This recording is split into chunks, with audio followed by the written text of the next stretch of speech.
السلام علیکم دوستوں، میں ہوں علی جاوید نقوی۔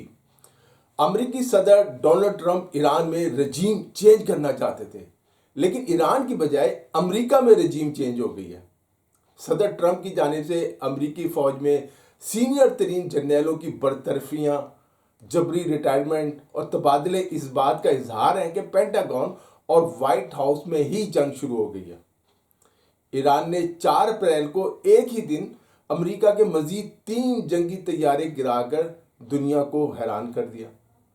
پاسداران انقلاب کے مطابق یہ امریکہ کے لیے سیاہ دن ہے۔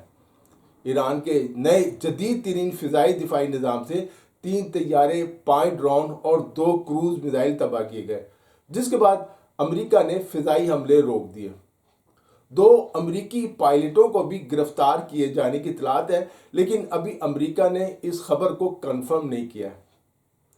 ایک امریکی اخبار کے مطابق اب تک 800 سے 1000 امریکی فوجی شدید زخمی ہیں، لیکن اس خبر کو عوام سے چھپایا جا رہا ہے اور کہا جا رہا ہے کہ صرف 365 فوجی زخمی ہوئے ہیں۔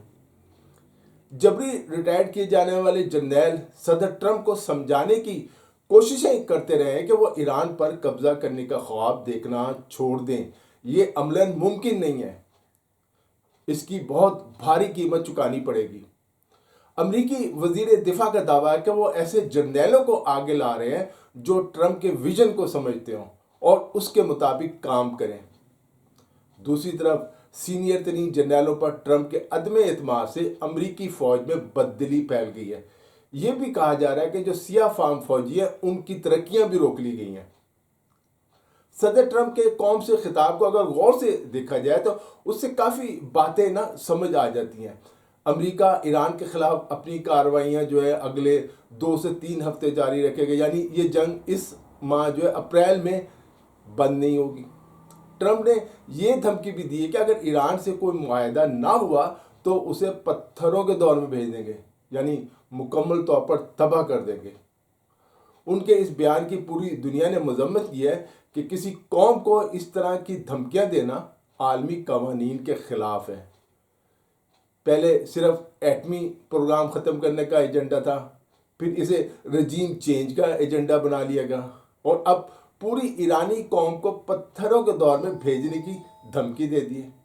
ایک طرف دھمکیاں دے رہے ہیں اور دوسری طرف معاہدے کی کوششیں اور باتیں بھی کر رہے ہیں، لیکن ٹرمپ نے یہ نہیں بتایا کہ کون سا اور کس قسم کا معاہدہ چاہتے ہیں۔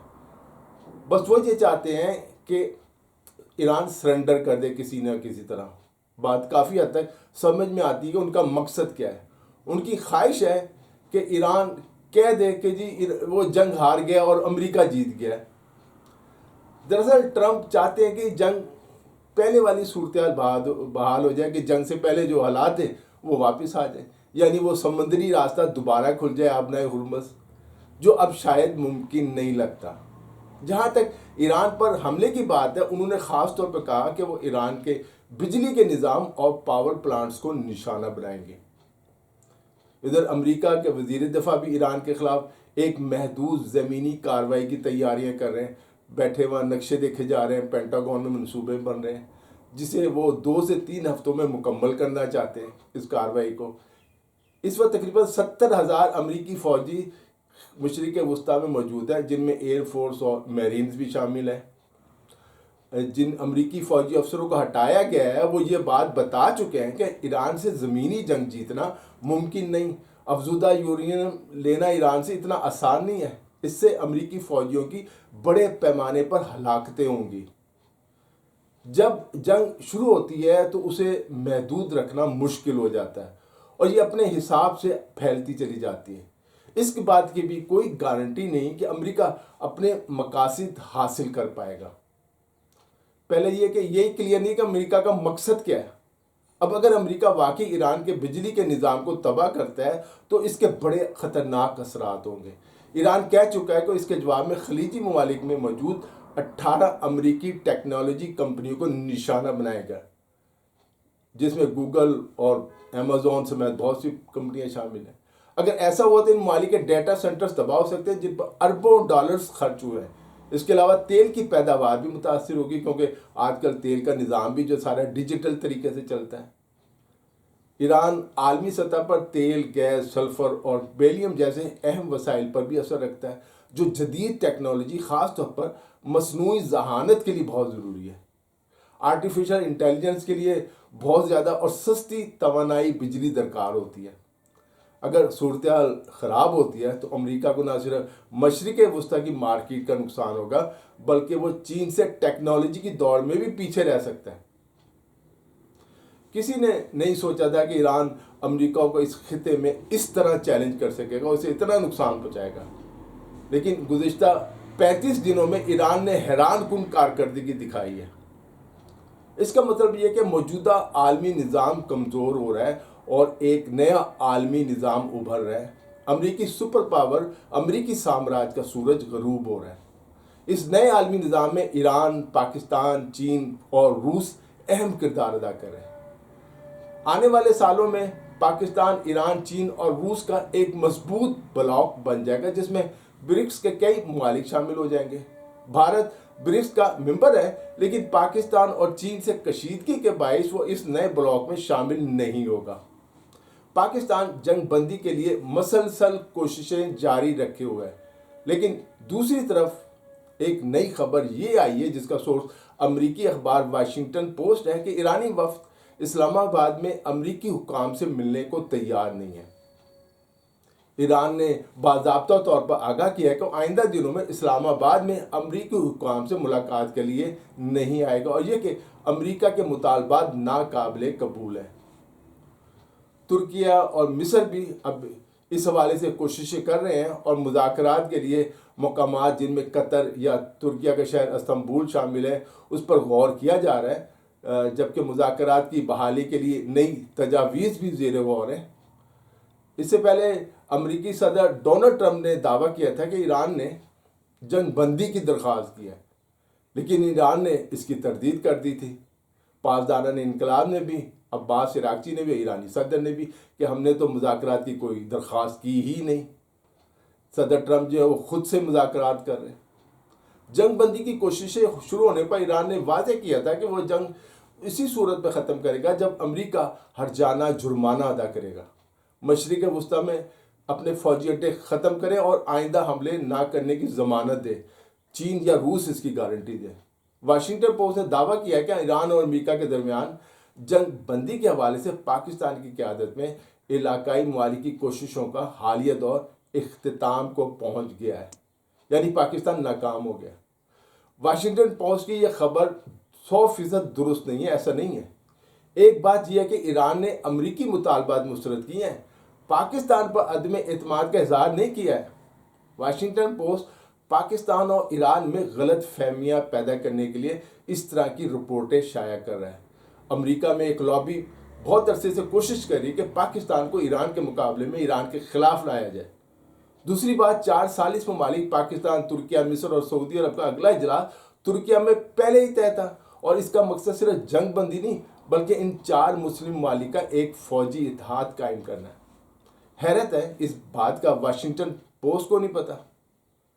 اصل کہانی یہ کہ عرب ممالک کا امریکہ پر عدم اعتماد تھا، وہ ختم ہو چکا ہے، اور یہ بات بھی ثابت ہو گئی ہے کہ امریکہ صرف اسرائیل کا تحفظ چاہتا ہے۔ اگر اسرائیل کسی عرب ملک پر حملہ کرتا ہے تو امریکہ اسرائیل کا ہی ساتھ دے گا۔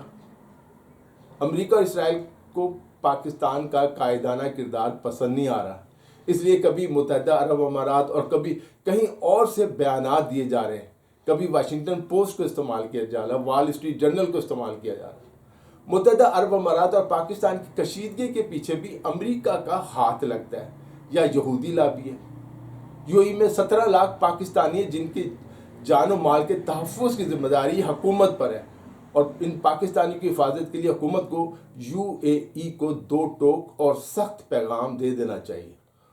ان کا جو قرض ہے بما سود ضرور ادا کریں، حکومت نے پلاننگ کی ہے اس مہینے ادا کریں، کچھ اگلے مہینے دے دیں گے، لیکن پاکستان کے تحفظات سے بھی یو اے ای کو آگاہ کریں۔ یو اے ای کی سرزمین پاکستان کے خلاف استعمال نہیں ہونی چاہیے۔ صدر ٹرمپ نے اپنے جارحانہ عزائم ظاہر کر کے امریکی سامراج کے چہرے سے نقاب اتار دیا ہے۔ پہلے جو کام CIA خاموشی سے کرتی تھی، اب وہ صدر ٹرمپ کھل کر رہے ہیں۔ دوسرے ممالک پر قبضہ، دوسرے ممالک کے سیاسی و مذہبی رہنماؤں کا قتل، اپنی پسند کی کٹ پتلی حکومتیں بنانا، یہ سب امریکی سامراج کی تاریخ ہے۔ امریکہ کے ہاتھ کئی رہنماؤں کے خون سے رنگے ہیں۔ ایران تنہا امریکی سامراج اور صہیونیوں کا مقابلہ کر رہا ہے۔ امریکی فوج ایران میں آئی تو اسے ویتنام سے زیادہ جانی نقصان اٹھانا پڑے گا، یہ امریکی جرنیل خود کہہ چکے ہیں۔ امریکہ آبنائے ہرمز کو کھلوانے میں ناکام ہو گیا، جس سے عالمی پولیس مین اور سپر پاور کے طور پر اس کے کردار پر سوالیہ نشان لگ گیا ہے۔ ایران کے ساتھ جنگ نے امریکی سامراج کے خاتمے کی شروعات کر دی ہے۔ امریکی صدر ڈونلڈ ٹرمپ کی جانب سے اتحادی ممالک کو آبنائے ہرمز کو کھلوانے کے لیے مدد کی بار بار درخواستیں اور اپیلیں اس بات کا ثبوت ہے کہ واشنگٹن اب دنیا کا نگہبان سپر پاور نہیں رہا۔ صدر ٹرمپ ایران کو پتھر کے زمانے میں واپس بھیجنے کی دھمکیاں دے رہی ہیں، لیکن وہ بھول گئے ہیں کہ خود امریکہ کو اس کی کیا قیمت ادا کرنی پڑے گی، امریکہ کے اتحادیوں کو کیا قیمت ادا کرنی پڑے گی۔ ایران نے آبنائے ہرمز کا کنٹرول سنبھال کر یہ ثابت کر دیا ہے کہ وہ ایک بڑی طاقت ہے اور خطے میں فیصلے اب اس کی مرضی کے مطابق ہوں گے۔ دوسری جنگ عظیم کے بعد دہائیوں تک یہ سمجھا جاتا رہا کہ امریکہ ہی واحد وہ طاقت ہے جو عالمی نظام قائم رکھ سکتی ہے، لیکن آبنائے ہرمز کے حالیہ بحران نے ثابت کر دیا ہے کہ اب ایسا نہیں ہے۔ امریکہ خود عالمی قوانین کی خلاف ورزیاں کر رہا ہے۔ امریکی سامراج آج یہ اعتراف کر رہا ہے کہ ہم آبنائے ہرمز کو نہیں کھول سکتے۔ اس کا مطلب امریکہ کا اعتراف شکست ہے کہ تسلیم کر رہا ہے وہ ہار گیا۔ اگر امریکہ نے ایران میں زمینی فوج بھیجی تو یہ خود امریکہ کے لیے تباہ کن ہوگا۔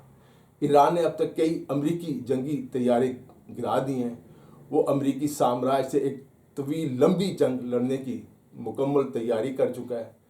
خطے میں امریکی فوجی اڈے تباہ ہو چکے ہیں۔ امریکی فوجی جانیں بچانے کے لیے شہری آبادی اور ہوٹلوں میں رہ رہے ہیں، تو امریکہ دوسروں کی حفاظت کیا کر سکے گا۔ دوستو، اس ویڈیو میں اتنا ہی۔ علی جاوید نقوی کو اجازت دیجیے، اپنا خیال رکھیے گا۔ خدا حافظ۔